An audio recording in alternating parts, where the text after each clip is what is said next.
Hello, everyone. Welcome to the first video edition of the 10 Piece Podcast. My name is JAA. I am your hostess with the mostest. Normally, my podcast is over on SoundCloud. Basically, it's called the 10 Piece Podcast, simply for two reasons. The first one is I break down the top 10 things that are happening in the NBA that I actually want to talk about, and then also because I'm fat. And anytime you can have a 10 piece of anything, why wouldn't you? So, like I said, normally I do this on SoundCloud, but I decided to branch out and try something different. Why not give it a shot? What do I have to lose? Give you guys a chance to see me and my expressions and get the full passion behind these posts that I make, these random rambles that I do about the NBA.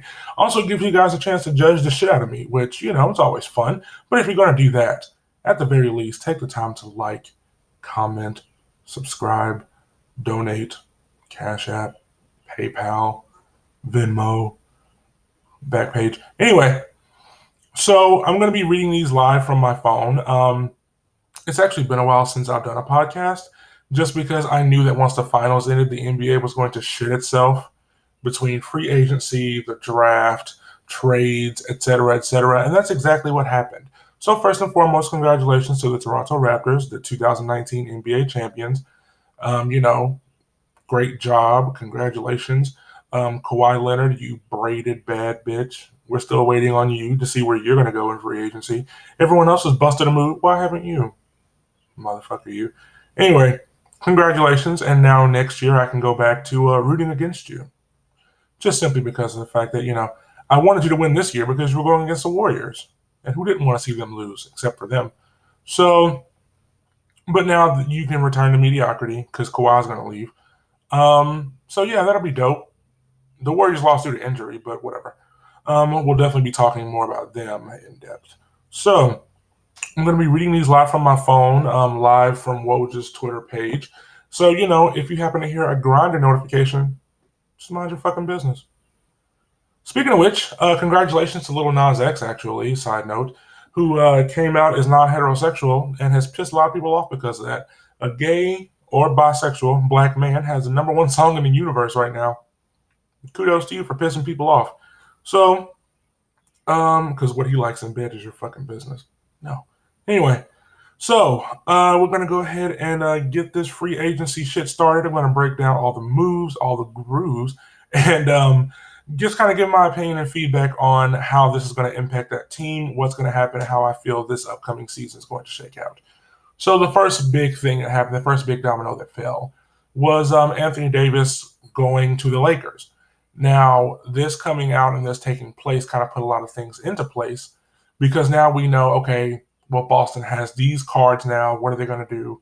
We know they're not going to get AD for sure. They're going to lose Kyrie for sure. So where do they go from here? So that also made the Lakers, a contender and a front runner for a championship. It also sent off some of their young talent in Lonzo Ball and Brandon Ingram and Josh Hart. They did retain Kyle Kuzma, who will be an all-star this year. That's 100%. Mark that down. What else? I mean, honestly, they're talking about Kawhi to the Lakers. That hasn't been confirmed for sure, so I'm not holding my breath on that one. That would help them a lot. I mean, they would definitely, be front runners to win the championship. But what are you going to do as far as the rest of your roster goes? What are y'all going to do? Rehire fucking Luke Walton, but make him as a player and not a coach? What you going to do? Make Jason Kidd suit up?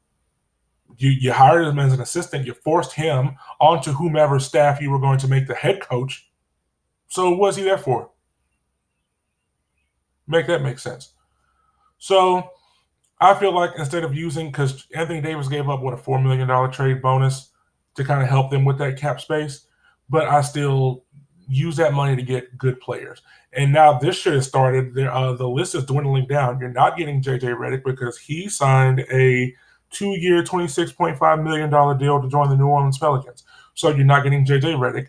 Patrick Beverly re-signed with the Clippers, so you're not getting him. Darren Collinson has retired. There's word that Goran Dragic is going to be sent to Dallas, but that's not 100% sure. or 100% confirmed yet. I think they're actually still looking for a home for Goran Dragic. Sounds so sad. So we'll see how that plays out. But I would definitely say do not go after another max player. Go get solid, role players, rotation players. But there are the list is dwindling, so you might just end up having to fucking go after a max player who's available. So we'll see how that pans out for them. Free agent Kemba Walker has agreed to a 4-year, $141 million maximum contract to join the Boston Celtics. So that took place. Basically, what happened was, and this is going to be a lot, so follow me. The Celtics sent Kyrie to Brooklyn. Charlotte sent Kemba to Boston. You with me? And Boston sent Terry Rozier to Charlotte. So we all know that KD, Kevin Durant, and Kyrie are now in Brooklyn. DeAndre Jordan also signed there as well, which I'm not shocked that he found a quality team. I'm just shocked that it was that team. Just because, of course he was going to leave the Knicks. They're a fucking dumpster fire. He didn't really get to show much in Dallas, which fucked them too. So we'll see what happens. He showed what a good, serviceable big man he is when he was with the Clippers in that system and, dealing with all that chemistry bullshit that was going on there. So, congrats to him. Get paid. But I still don't feel like the Nets are going to make that ascension this year. We'll see. This also gives Terry Rozier his chance to actually lead a team because he himself stated that year where Kyrie's first year where he got hurt and they made that phenomenal playoff run and went to the Eastern Conference Finals, he said, because this past year they didn't even get out of the second round. So what he said was this was like the equivalent of going from the driver's seat to the trunk. So this gives him a chance to have his own team. But we saw how that kind of panned out for Kyrie, which they are two totally different people. But Kyrie barked and wanted his own team, and he got it. And we saw how that went. And now you're barking and barking, you want your own team, and now you got one. So we'll see how that goes. Now, again, they are two totally different people. They are two totally different players. So we'll see how that goes. But honestly, Terry Rozier he feels he deserves max contract, max money to be a starter, to be a star. So, you, as Jalen Rose says, you don't get what you deserve in life, only what you negotiate, what you have leverage to negotiate. Regardless, we'll see how that shakes out for him. Free agent Chris Middleton has agreed to a 5-year, 178. Oh, wait, I didn't talk about Kemba to the Celtics, did I? So, Kemba to the Celtics is kind of going to be the same thing, just because unless Gordon Hayward has, a year where he returns to form, like he was in Utah, like he was expected to be that first year in Boston. Unless we get that Gordon Hayward, Boston is still going to be like a mid-tier Eastern Conference team, even with Kemba. Charlotte's not going to make the playoffs with Terry because they couldn't do it with Kemba. So go figure there. Boston also lost Al Horford, which we'll talk about here in a second. But still, they're going to be a mid-level Eastern Conference team because everyone else in the East seems to have gotten better. We're still waiting to see what happens with Toronto. But Philly got better. Indiana got a little bit better, surprisingly.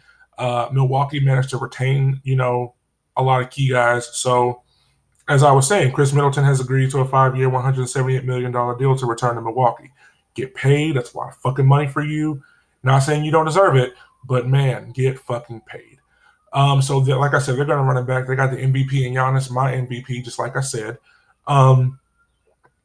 They re-signed Brooke Lopez. They brought in Robin Lopez. So Milwaukee has gotten better, and they're basically saying, we're going to run it the fuck back with what we have. Now, they did lose a key player, who we're going to talk about here in a second. I don't feel like Boston got significantly better.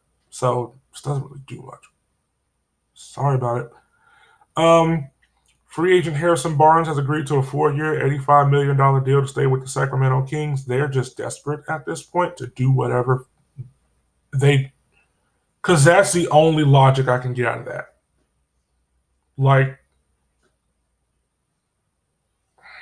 Anyway, Derrick Rose has agreed to a 2-year, $15 million deal to join the Detroit Pistons. So, if he stays healthy, that'll be a good look for them, especially him teaming up with Blake. If Blake stays healthy, if they have great chemistry together, why the fuck not? Giannis Valanciunas has agreed to a 3-year, $45 million deal to return to the Memphis Grizzlies. You could have went somewhere and made a nice little penny, but I guess you decided to stay there and continue to tank. Ja Morant is going to be a good player, but this first year, y'all still going to take some lumps. But, hey, get paid where you can. Gerald Green is returning to the Houston Rockets on a 1-year deal. No more details on that. Let's see here. 76ers started discussion with Rich Paul on a contract extension for Ben Simmons. So more than likely, Philly's going to retain him. Terrence Ross agreed to a 4-year, $54 million deal to return to the Orlando Magic. Don't know why you got that much money. Y'all made the playoffs last year with not much help from you. First round exit with not much help from you. So get paid, man, but no. You're a guy who could go somewhere and actually make a difference on a team, but not for that much fucking money, which is probably why you stayed. Regardless, congratulations. Garrett Temple has agreed to a 2-year, $10 million deal with Brooklyn. They're trying to put as many pieces around him as they can around, Kevin Durant, Kyrie Irving, and DeAndre Jordan. And they've also got Spencer Dinwiddie, Karis LeVert, Rondae Hollis-Jefferson. So Brooklyn's going to be a solid team this year. So we'll see how that goes. Al-Farouq Aminu has agreed to a 3-year, $29 million deal with the Orlando Magic. Portland loses a guy, but they also made some moves as well. Serviceable 3-and-D guy, Al-Farouq is. Great length on the court, has the ability to defend multiple positions. So that's a good pickup for them. Not much else outside of that, honestly. Daniel House has agreed to a 3-year, $11 million deal to return to the Houston Rockets. Let's see. Former Indiana Pacer Bojan Bogdanovic has agreed to a 4-year, $73 million deal with the Utah Jazz. It's still fuck Utah, but they're making moves, I guess. So congratulations to them for that. Indiana traded trade a first round and 2 future second-round picks to Milwaukee for Malcolm Brogdon. So Indiana, like I said, they're quietly making a lot of little sneaky moves to, better themselves in the Eastern Conference. I don't know if they're going to retain Tyreke Evans, but they did just make this move to get Malcolm Brogdon, which I want to give a second to harp on him just because people don't really realize how valuable of a player he really was to Milwaukee when he was healthy. He's a 50, 40, 90 player. That's one hell of a fucking accomplishment. And he was doing it so quietly that it kind of got swept under the rug just because it wasn't 35-7 or, 27, 4-3. Like he was actually out there putting up solid numbers. This season he averaged 15.6 points, 4.5 rebounds, and 3.2 steals.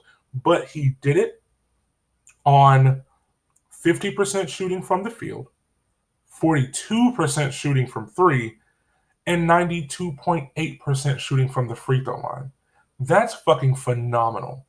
He was one of the key pieces that helped that team get the number 1 record in the entire NBA, not just in the East.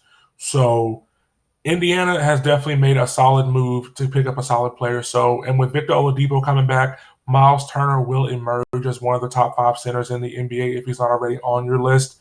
He's definitely going to break out and have an all-star season this year. Hopefully Oladipo comes back healthy. So Indiana is definitely doing, sneaky things. They're not landing huge name players, but they're still doing enough to where, the Eastern Conference is definitely going to have a headache dealing with them. And if they think that they're going to take them lightly, that's going to be a mistake. So they also Indiana, that is, agreed to a deal with Jeremy Lamb, another solid, serviceable rotation player, 3-and-D guy. So, hopefully that works out well for them. I'm skipping over the people who I don't really know just because this is my show and I can do that. No offense to them. Congratulations to everybody who got paid. That's a lot of fucking money floating around. So, great for you to be able to get paid for, your talents and, playing in the NBA. But I personally don't care about some of y'all, so I won't be mentioning you. Sorry. Let's see. Rodney Hood agreed to a 2-year, $16 million deal to return to the Portland Trailblazers. They also traded for Kent Bazemore, sort of like as insurance in case Rodney Hood left. He didn't. So now you have the both of them, which is great. They're still putting pieces around Damon CJ. Yusef Nurkic is going to come back, hopefully healthy, at some point in the season. Hopefully they don't have too many chemistry issues and they're able to make another deep playoff run. So, I mean, Dame got a big ass bag from Portland to re-sign, or an extension rather. So, I mean, that's great. I wish Dame would go someplace where he could actually like have a real chance at winning a championship, as opposed to just making some great moments in the playoffs, but then not really doing anything aside from that. You got to the Western Conference Finals last year. That was great, but then you got swept by a hobbled Warriors team, which I mean, it's basically the same Warriors team that won without Kevin Durant, but still. Um, Tobias Harris decided to re-sign with the Philadelphia 76ers for a 5-year, $180 million contract. Now, this, of course, means that Jimmy Butler had to go someplace. Well, not had to go someplace, but that was a pretty big sign that Jimmy Butler was not going to be staying with them because there was talk of him and Tobias having chemistry issues. So by Philadelphia re-signing him, that showed they already had something in their pocket, which we're going to talk about a little bit later as well. Let's see. In stupid side news, the Knicks front office and owner Jim Dolan were not prepared to offer Kevin Durant a max contract because they weren't sure of how he returned from his injury.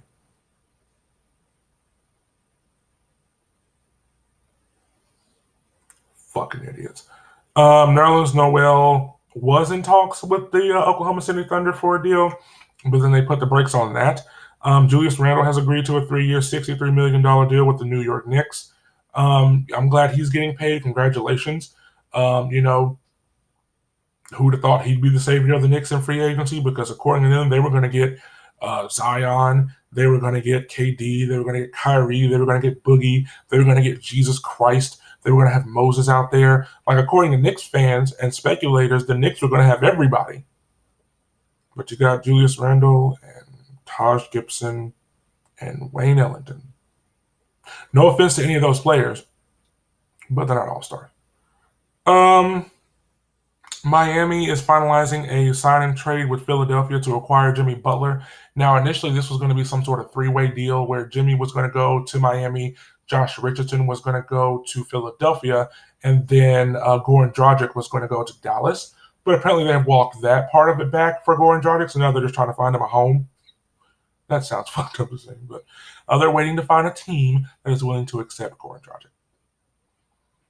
And then Philadelphia hit you motherfuckers with a whammy and said, hey, we're going to pick up Al Horford, 5-time All-Star, to a 4-year, $109 million deal.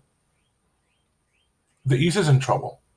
If Joel Embiid comes back mentally focused and prepared to take the league as he could, because he is the number one center in the NBA right now, you just put Al Horford at his natural position, which is the 4. Because if you remember, he spent the bulk of his career playing at the 5, which that's perfectly fine. He's clearly made a hell of a career doing it.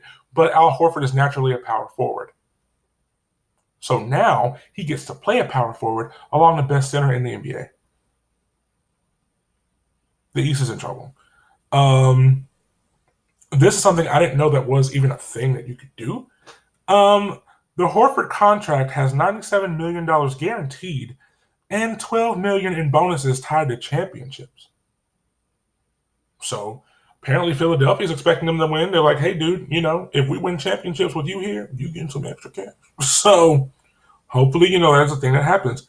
As I said earlier, DeAndre Jordan has signed to a 4-year, $40 million deal with the Nets. KD and Kyrie are there now as well. Ed Davis has agreed to a 2-year, $10 million deal with the Utah Jazz. Fuck the Utah Jazz. Congratulations, Ed Davis, for getting paid. Yep, the Nerlens Noel thing, they're still on the fence about what's going to happen with him at the Thunder. Free agent Mike Muscala has agreed to a deal with the Oklahoma City Thunder. No details on that, but his dad's racist, so fuck him. Mario Hezonja has agreed to a 1-year minimum deal with a player option to the Portland Trailblazers. So again, they're trying to put some solid pieces around Dame and CJ and Nurkic. So hopefully that works out well for them. Golden State and Brooklyn have agreed to a sign-and trade, sending D'Angelo Russell to the Warriors on a 4-year, $117 million contract. Max. Max, mind you. So this is raising a lot of questions because, A, what's going to happen now? Are you going to put Steph at the 1, D'Angelo at the 2, Klay at the 3? Honestly, you can. Because with the NBA becoming more positionless now, what's happening is Klay has the length and the speed to keep up and to, kind of deal with a lot of the small forwards in the league. I mean, you can probably put him on Paul George for a possession or two or on Kawhi Leonard and see how it shakes out. But I mean, they could just kind of power through him. But also, it's interesting because Klay and the Warriors were talking big shit about an extension or about him re-signing, and now they got real quiet now that D'Angelo's there. So we'll see what happens with that. That's going to be very interesting. I will point out that D'Angelo Russell was number 3 in usage this year, behind Russell Westbrook and James D. Harden. So that's going to be interesting because he went from being the man in Brooklyn to being a man on a team in Golden State, which you're not going to be able to pound the ball for 20 out of 24 seconds on the shot clock. That system is predicated around ball movement, man movement, screens. You're not just so that's going to be interesting to see. This meant that Golden State had to unload to be able to afford D'Angelo Russell. So what they do? They shipped Andre Iguodala over to Memphis.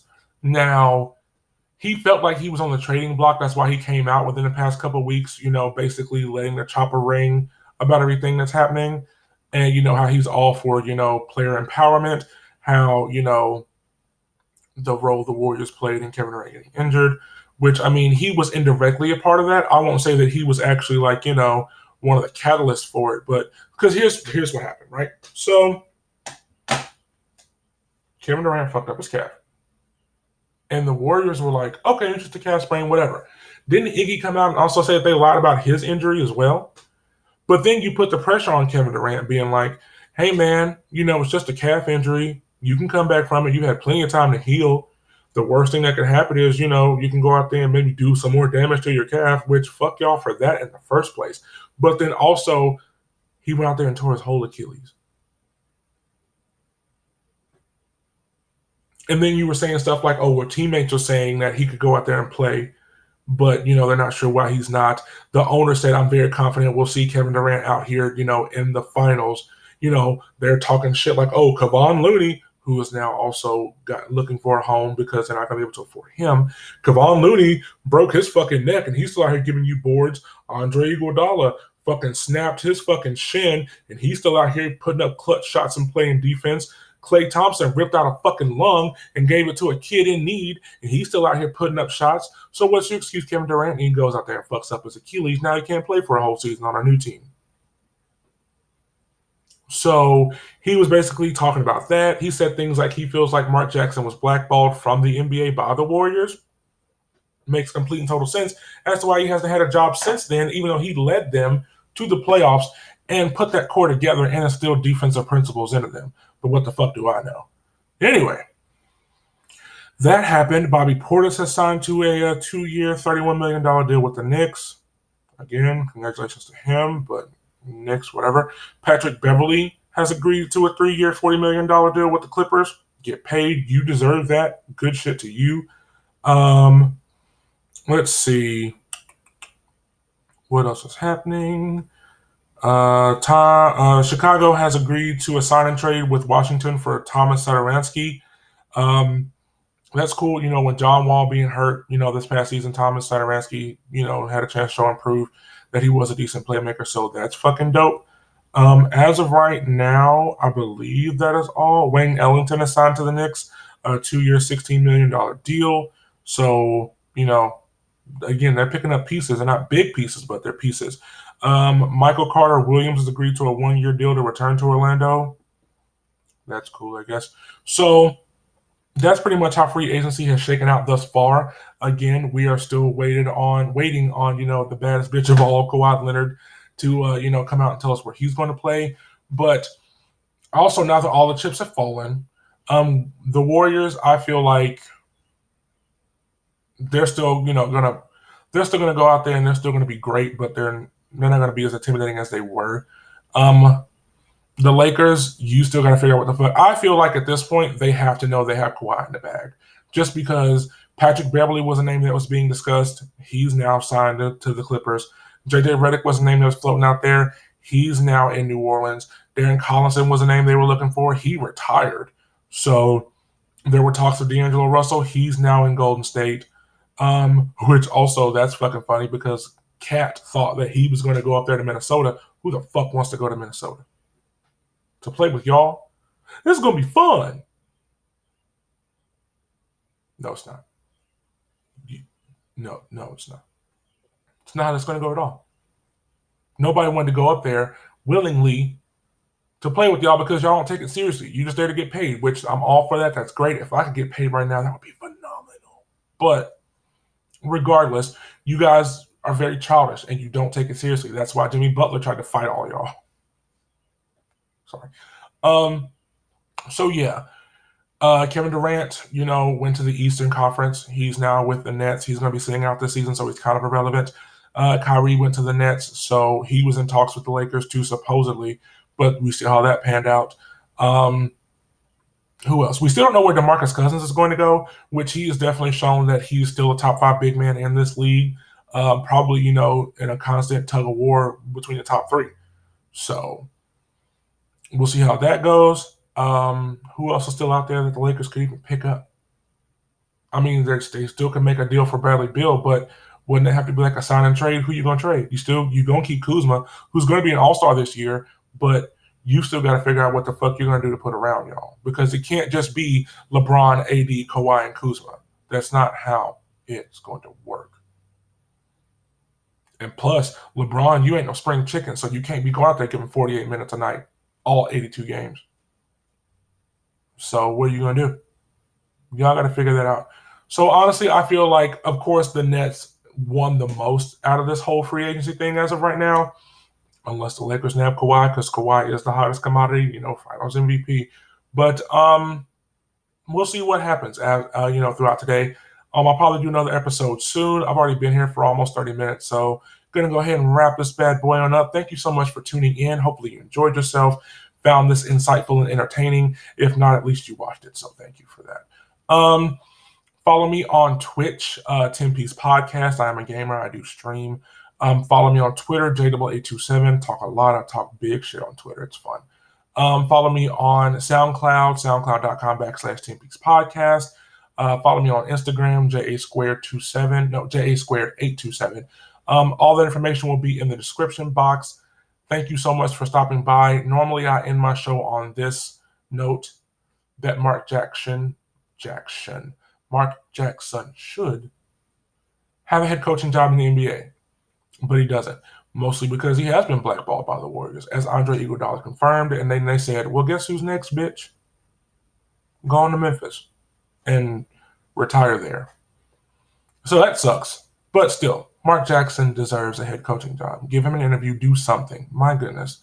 Until next time, be good or be good at it. Peace.